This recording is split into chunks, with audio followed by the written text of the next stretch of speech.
take your coat, sir?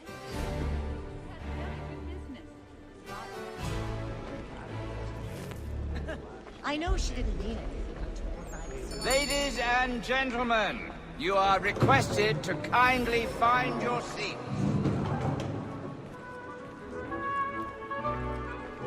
Good evening, sir. This way, please.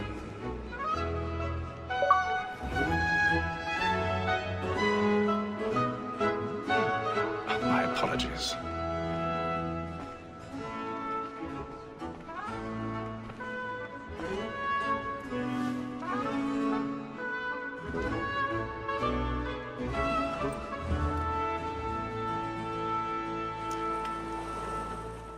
Evening, Haytham. Reginald? I can't tell you how happy I was to hear they'd mounted this revival. Gay's best work by far. Have you seen it before? Once. My father brought me here as a child. Though I remember little of it. I don't suppose tonight will afford me the luxury of a proper viewing either. No, I'm afraid it won't. On to business, then. Do you see him? And the statesman, because he's so great, thinks his trade as honest as mine.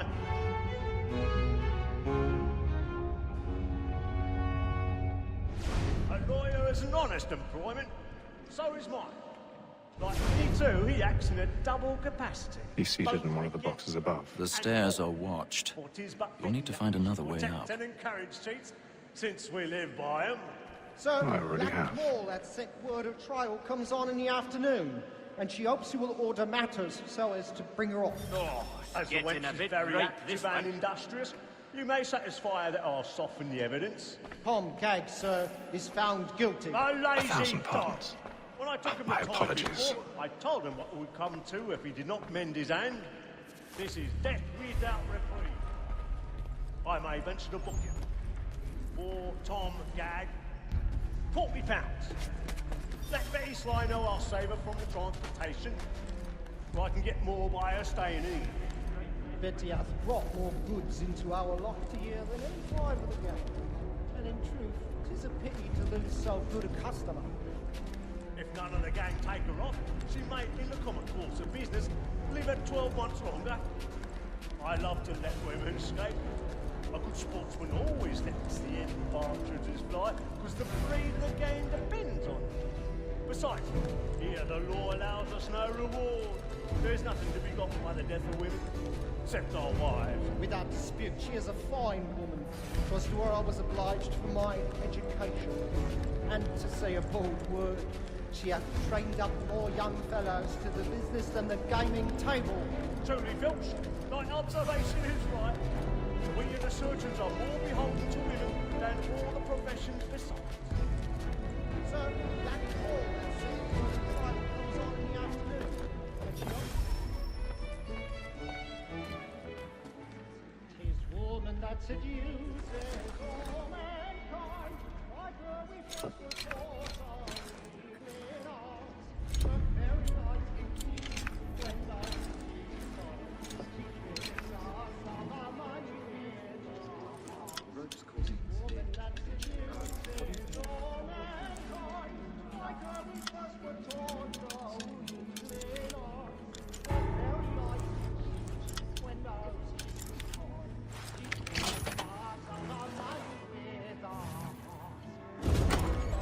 By night we roam for prey, and practice every fraud to bribe or shine. Black and black like yours, are what I pay. They must be feeding to our arms, for like wolves by night we roam for prey. I've got a bit of stage fright. A little Dutch courage will put bloom in the cheek. Of love like yours are one by kind, and they must be feeding to our heart.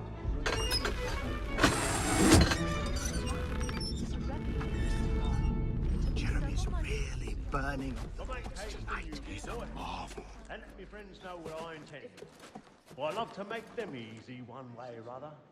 When a gentleman is long kept in suspense, penitence may break his spirit ever after.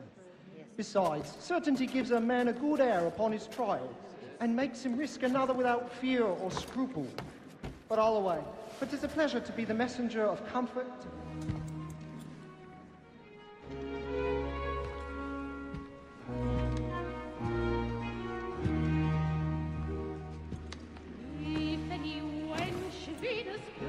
Haytham.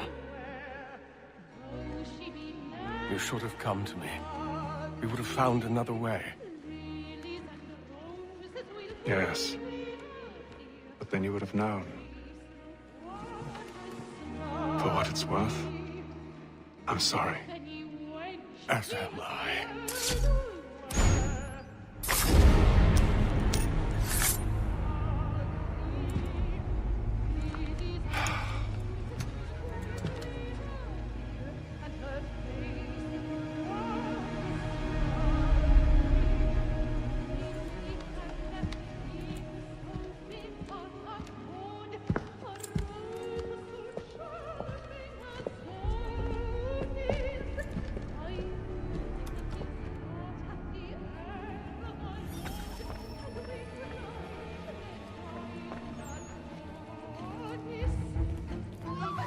Side balcony! Hurry! Over there! That man there! Seize him! A man was killed in the upper balcony. Oh, my!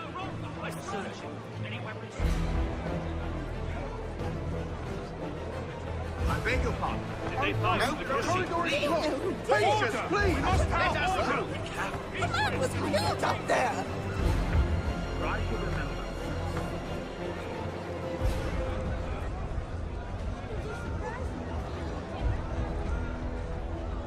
We must leave at once! What are those There's a men killer about! I'm staying where it's safe!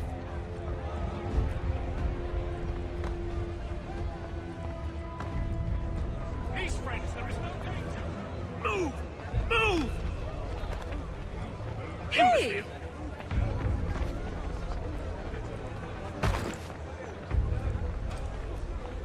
Where are you going?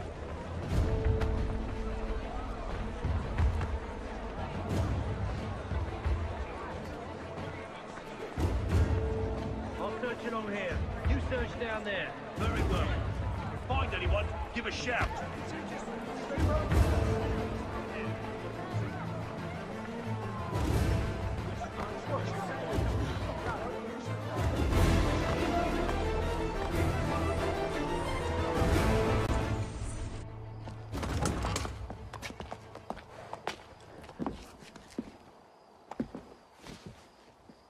And how was the opera? Rather dull, truth be told.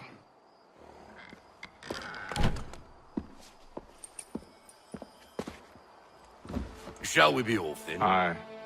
To Fleet and Bride. By your command.